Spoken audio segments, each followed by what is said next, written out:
Hello friends, welcome to ocean banking academy. Friends, आज हम जो डिस्कस करने जा रहे हैं, क्या आप जानते हैं परचेजेस क्या होती है? परचेज कितने तरीके की होती है? चलिए डिस्कस करते हैं इस वीडियो में। देखिए, परचेज का मतलब होता है कि गुड्स को खरीदना, बाइंग गुड्स। लेकिन किस लिए?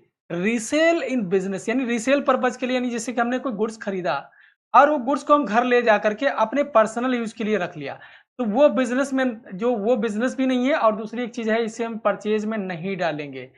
बिजनेस का जो हम ट्रेडिंग अकाउंट बनाएंगे वहां पर परचेज अकाउंट में इसको नहीं लिखेंगे। क्यों? क्योंकि उन्होंने पर्सनल पर्पज के लिए लिया था, रीसेल करने के लिए नहीं लिया था, और ना ही वो बिजनेस से रिलेटेड था।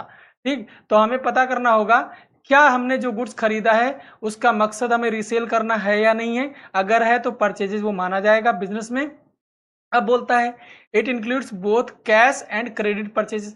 इसका मतलब क्या है? हम अगर खरीदारी करते हैं, अगर माल खरीदते हैं रीसेल करने के लिए, वो नगद भी खरीद सकते हैं और उधार भी खरीद सकते हैं। नगद हमें जब मजबूरी में खरीदना पड़ता है, जब मान लिया कोई नई पार्टी है और किसी पार्टी से हमने अपना नया धंधा डाला हुआ है, हमने नया धंधा डाला, मार्केट में मेरी पहचान नहीं है, तो मैं जाऊंगा तो सामान मेरे को कैश में ही मिलेगा, यानी नगद ही मिलेगा, कोई उधार नहीं देगा।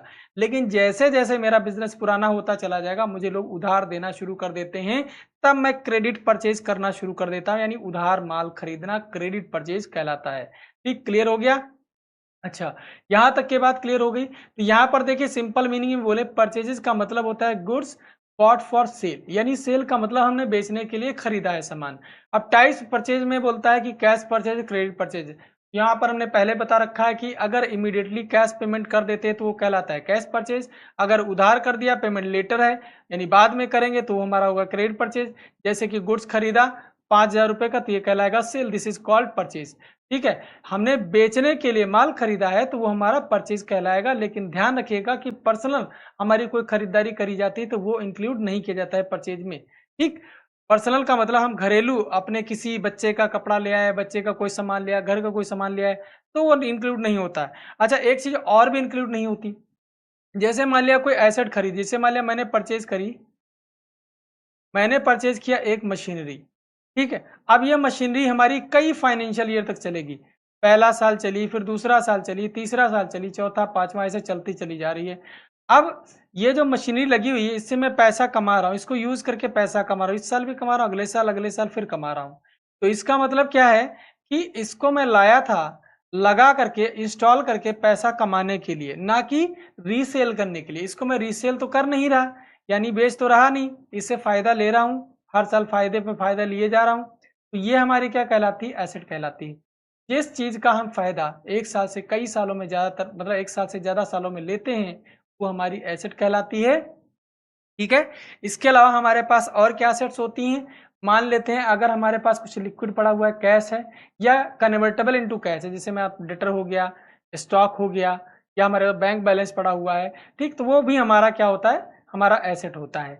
तो हमारे पास सबको पता चला कि एसेट हमारी क्या होती है, जो हम यूज करके पैसा कमा रहे होते हैं, रिटर्न जिन पे आ रहा होता है, या फिर हमारे पास लिक्विड कैश पड़ा हुआ है, या फिर कैश कन्वर्टेबल कोई सिक्योरिटी या कुछ भी है, तो वो हमारा भी एसेट होता है। क्लियर हो गई ये चीज? और इनको जब खरीदेंगे तो ये परचेज में नहीं डाली जाती, ये डाली कहाँ जाती हैं? इनका खुद का अकाउंट बनाया जाता है। जैसे मशीनरी अगर हमने खरीदी, तो हम क्या करेंगे? मशीनरी को डेबिट करेंगे। मशीनरी को डेबिट क्यों करते हैं? आपको पिछले चैप्टर्स में मैंने पढ़ाया था कि मशीनरी हमारी एसेट होती है, और असेट्स के लिए हम लोग रियल अकाउंट देखते हैं, और रियल अकाउंट बोलता है what ever comes in debit, what ever goes out credit. तो इसका मतलब है कि मशीनरी आई तो इसी को हम लोग डेबिट करेंगे, यानी मशीनरी को अपनी बुक्स में लिखेंगे, इसको परचेज में नहीं डालेंगे। ठीक, क्लियर हो गया? Only goods purchase for resale are included. तो परचेज में हम जो रीसेल के लिए माल लाए वही आएगा। परचेज ऑफ असेट्स, जैसे फर्नीचर हो गया, मशीन हो गया, ये परचेज में नहीं आएगा।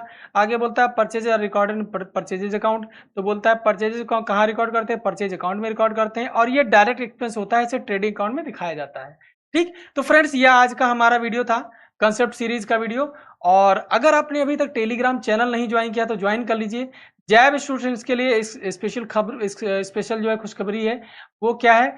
वो ये है कि भाई, अगर आपको फ्री में लेक्चर चाहिए, फ्री में सारा मटेरियल चाहिए, तो आप ओशन बैंकिंग एकेडमी जो एप्लीकेशन है गूगल प्ले से डाउनलोड कर लीजिए, वहां पर जाइए, वहां पर सारा कुछ फ्री चल रहा है, कुछ भी पैसा नहीं लिया जा रहा है। आप उसको डाउनलोड करके इजीली लेक्चर वहां पे देख सकते हैं।